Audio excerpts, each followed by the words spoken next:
Assalamualaikum warahmatullahi wabarakatuh. Selamat pagi, salam sejahtera untuk kita semua. Kembali lagi ya bersama Pak Indra hari ini, hari Senin tanggal 25 Oktober. Tidak terasa sekarang kita sudah di akhir bulan kembali dan kita lanjutkan pembelajaran kita ke pembelajaran tema 5 ya. Kemarin kita sudah belajar tema 4 terkait dengan globalisasi dan sekarang kita akan melanjutkan ke tema 5 yaitu adalah wirausaha. Yang dimana pada kesempatan kali ini akan sedikit-sedikit membahas tentang bahasa Indonesia dan juga IPS. Karena kemarin di tema 4 kita terlalu ngebut, jadi sekarang kita lebih pelan-pelan saja. Dan juga nanti juga ada pendalaman di tema 4 ya, apakah itu berupa penilaian harian atau seperti apa. Oke, untuk mempersingkat waktu, sebelum belajar silakan kalian untuk mencari posisi yang nyaman, kemudian selesaikan dulu aktivitas baiknya, dan siapkan juga buku catatannya, supaya kalau misalnya ada hal-hal yang dapat dicatat, silakan kalian catat ya. Nah, di sini kita akan lihat di tema 5 ini tentang wirausaha.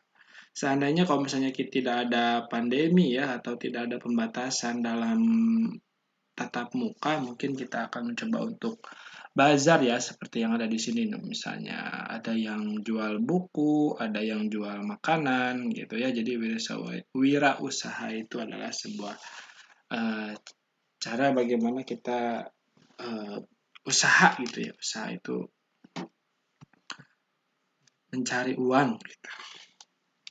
Oke, kita langsung saja kepada pembelajaran pertama. Nah, di sini kita akan mengenal formulir kegiatan. Nah, kalau misalnya kita ada kegiatan-kegiatan kan kita harus ada formulir ya. Apakah itu pendaftaran misalnya kemarin kalau misalnya ini vaksinasi, pendaftaranmu ke puskesmas, pendaftaran KTP, pendaftaran sekolah, bahkan ya. Nah, di sini ada juga contoh di sini adalah formulir pendaftaran anggota PMI, ya. Nah, misalnya ada juga formulir pendaftaran anggota pramuka. Misalnya ada formulir juga pendaftaran pencak silat dan sebagainya. Nah, apa itu formulir? Nah, formulir adalah secarcik kertas yang berisi pertanyaan-pertanyaan tentang data diri. Umumnya data diri yang harus diisi dalam formulir antara lain adalah nama lengkap, tempat tanggal lahir, umur, kelas, alamat, dan hobi. Nah, data diri di dalam formulir disesuaikan dengan jenis formulirnya. Jadi kalau misalnya kita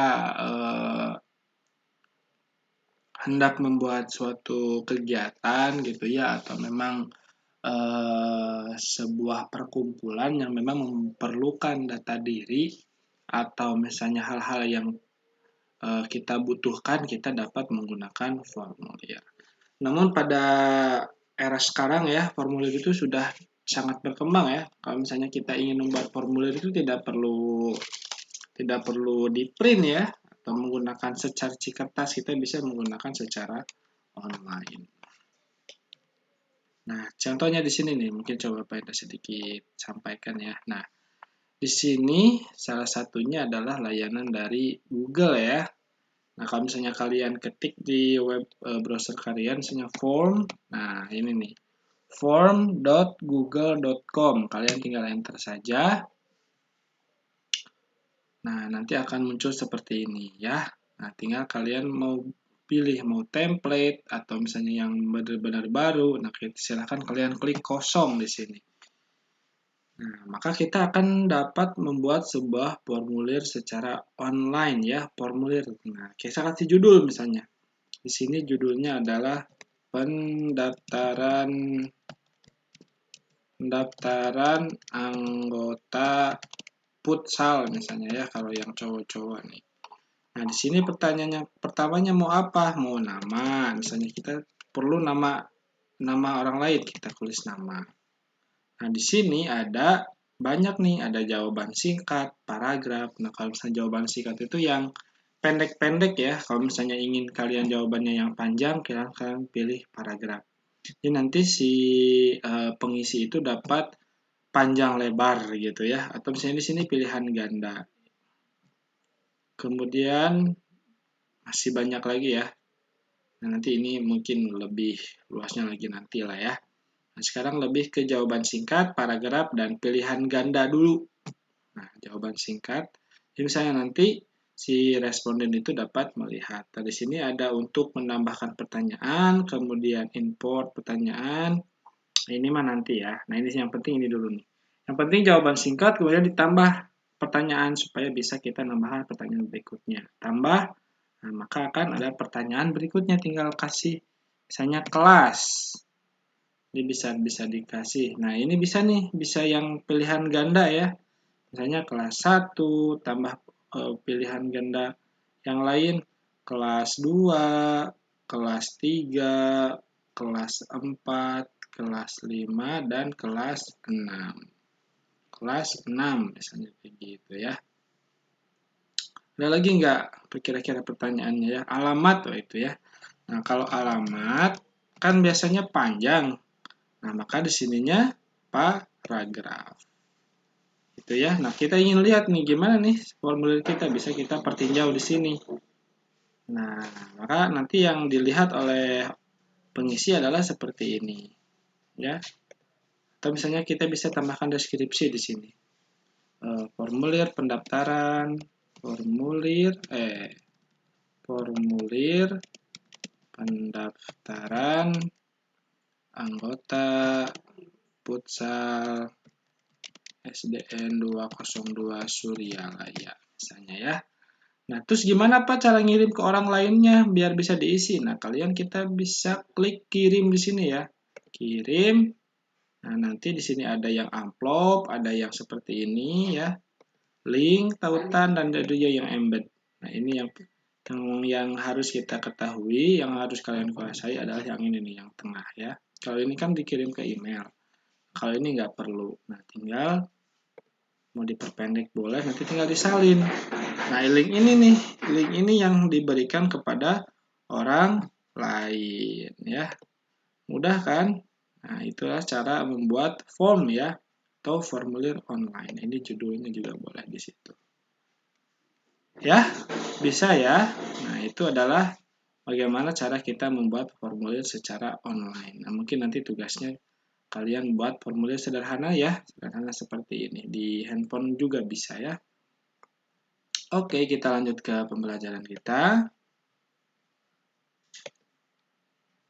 Oke, nah sekarang kita lanjutkan ke muatan IPS ya, di mana posisi dan peran Indonesia di bidang ekonomi dalam lingkup ASEAN. Yang pertama adalah melakukan promosi-promosi dalam bidang pariwisata dan juga perdagangan. Karena kita tahu bahwa Indonesia itu sangat kaya sekali dengan pariwisata ya, termasuk juga di Bandung ada alun-alun Bandung, ada Lembang, ada Ciwidey, ada apalagi Braga, dan mall-mall juga ya banyak ya di Bandung pariwisatanya seperti itu. Dago misalnya. Kemudian yang kedua adalah menyediakan cadangan pangan. Jadi peran Indonesia ini salah satunya adalah menyediakan cadangan pangan karena kita tahu bahwa Indonesia itu merupakan wilayah yang luas untuk areal pertanian ya, misalnya sawah, apakah itu kebun, kemudian hutannya juga luas gitu ya. Kemudian menyelenggarakan proyek industri. Nah, ini juga salah satu ini ya. Karena di Indonesia juga ada tambang emas, tambang batu bara gitu ya. Minyak. Nah, Indonesia itu berperan sebagai berikut di dalam lingkup ASEAN. Kemudian membuat kawasan perdagangan bebas atau ASEAN Free Trade Area atau AFTA, ASEAN Free Trade Area. Jadi di Indonesia itu sudah sangat bebas ya kalau misalnya mau berdagang. Misalnya contoh kalian ya, atau misalnya orang tua tanya, misalnya belanja online, dan di situ ada dikirimnya dari luar negeri. Nah, bisa jadi itu kan dikirim dari Cina ya.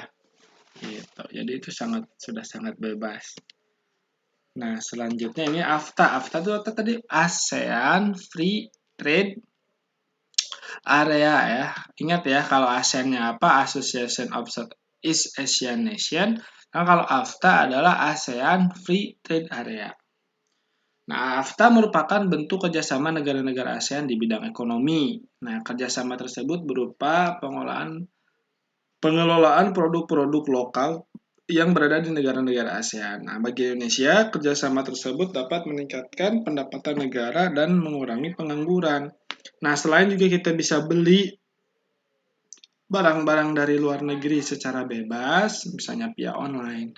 Kita juga bisa menjual. Nah, kalau misalnya kalian cari berita, misalnya produk-produk Indonesia yang go internasional misalnya ya, nah itu juga bisa. Nanti kita mungkin bisa cari ya bentuk contoh-contoh produk yang kita apa ekspor gitu ya, ekspor ke luar negeri. Nah, mungkin itu saja yang dapat kita pelajari hari ini. Terima kasih banyak atas perhatiannya. Mohon maaf kalau misalnya ada salah-salah kata. Tutup dengan wabillahi taufiq walhidayah. Wassalamualaikum warahmatullahi wabarakatuh.